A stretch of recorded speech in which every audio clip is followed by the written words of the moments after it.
and wide. Hello everyone, I'm TG and I'm here back again to talk to you guys about my favorite way to play the demon in the amazing online sensation that is Evil Dead the game. Today we are going to talk about the schemer, and he has just stolen my heart. I used to be a puppeteer man, but now I'm all about the schemer. And today, the build I want to talk to you guys about is all about traps and fear, and nobody does it better than the schemer, let me tell you. Now, before Baal entered the fray, the Necromancer used to be the de facto fear demon, and, you know, that is changing. You're going to see a lot of schemers around, and a lot of them are going to be playing relatively similar, and if you know anything about me, you know that I love to play games with builds that are just all over the place, not what you'd expect. But when it comes to the schemer, I don't care, because I'm having too much damn fun. So what I'm going to show you guys today is a build that highlights traps, fear, and possession of survivors, as well as a little bit of demon vision. So what I'm going to do today is break down where I spend my points. I'm going to explain why I spend them there. Then I'm going to crunch a few numbers if I need to, and I'm also going to be showing you guys clips in-game of me using this build so you can be ready to jump in. So let's get going. First and foremost, just to crack open our tree, I'm putting 1 point into Gates of Hell Basic. That's going to reduce the cooldown between placing your basic portals by a lowly 5%, but then we're going to move on to the more fun stuff with 2 points into Omen of Death. This is going to increase the fear level gained over time by marked survivors up to 15%, and this is going to help keep those survivors always feared, always visible, and all that good stuff. Next, I'm using 1 point into False Fingernails. That's going to increase the damage dealt by the Meat Puppet's Vampiric Rake, which is a move that I use quite often. Anytime I'm using a basic, that's pretty much what I'm using. And 3 points into Heart Pounding. That's going to increase the damage taken by marked survivors up to 15%. So why is that important? You might think, well, how often are survivors marked? Actually, pretty frequently, because working in conjunction with some of the schemer's other abilities that we're going to talk about a little bit later, you'll see that marking is kind of the name of the game.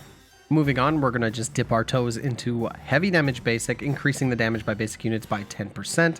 And then we're moving on to 2 points into Mark of Evil, which means our survivors are going to stay marked for a longer time, increasing that up to 6 seconds, which is kind of a big deal. Next, I'm also going to be putting 2 points into Dead by Dawn. Dead by Dawn! And what that's going to do is increase the fear level of survivors when freed from demon possession, which is very often, by 20%. And that is huge, let me tell you. And then finally, we are putting 3 points into Master of Horror. So Baal's ability, Embrace the Darkness, further increases survivors' fear level. In addition, Baal's light and heavy attacks also increase the fear level of survivors. And you're going to be increasing their fear by 6 every time you hit them, etc. That's very important because this build, a lot of it is focused on using Baal, but you'll also see that it's kind of like a catch-all. So we're going to be using some basics, some elites, etc. But mainly we're going to be focusing on Baal because he is the best way to get that fear spike in your survivors.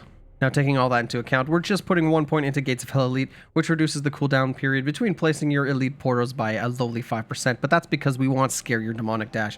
This is going to increase the amount of fear that survivors receive from the Demonic Dash to 60, which may not seem like a lot, but it actually is, because we're going to be using a lot of Demonic Dash, as you can see, from the 2 points into Tenacious Demonic Dash.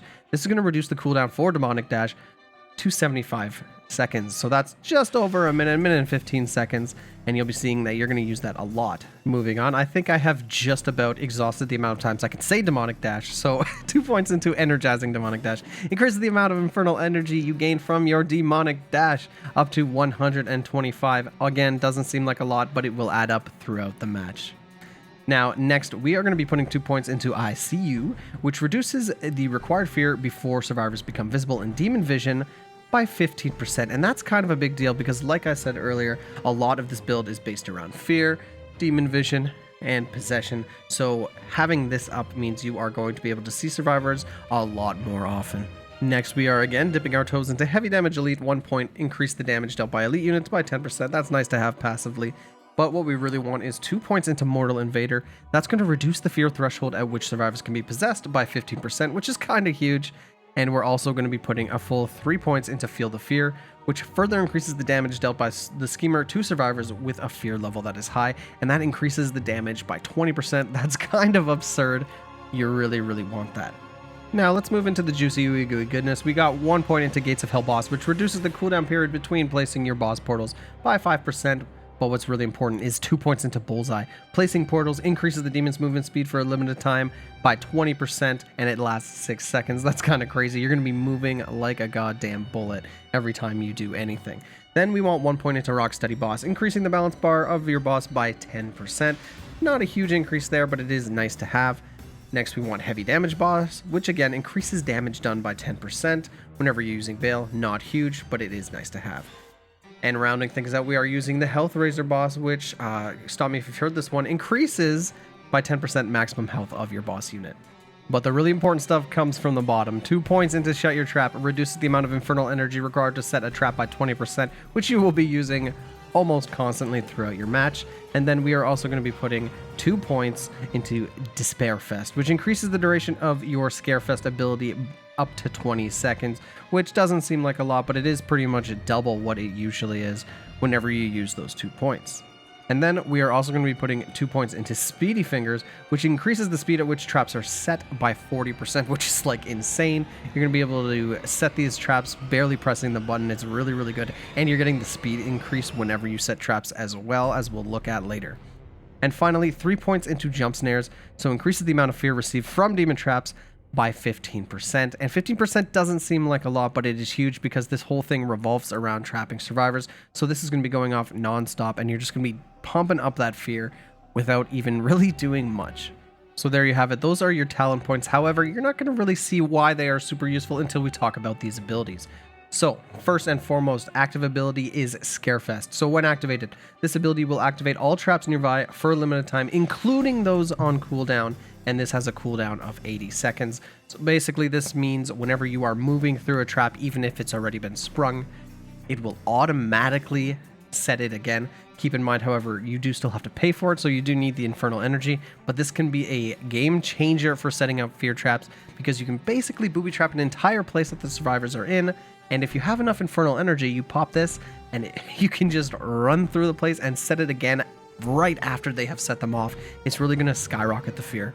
Next, we got a really cool one with Mass Paranoia. So when activated, all teammates look like the survivor that you possess for a limited time. And if you possess an evil unit, all the evil units around are going to look like they're possessed. Now, obviously, it's easy enough for the survivors to figure out what is going on. However, when fear gets high and you're jumping through a lot of possessions, that's when this thing really shines, because it's going to be such a cluster that survivors, even, if they have a keen eye, they are still going to get confused, which is really nice. Next is the Pierre de Resistance, which is Manhunter. Placing a trap increases the demon's movement speed for a limited time, and triggering a schemer's trap will mark the survivor. What that equates to is a 50% movement speed increase whenever you place a trap, and the fear increase on marked survivors is going to be 35%, as well as a damage increase on marked survivors of 40%, and the duration of this on your marked survivors is going to be 10 seconds. So that is pretty significant.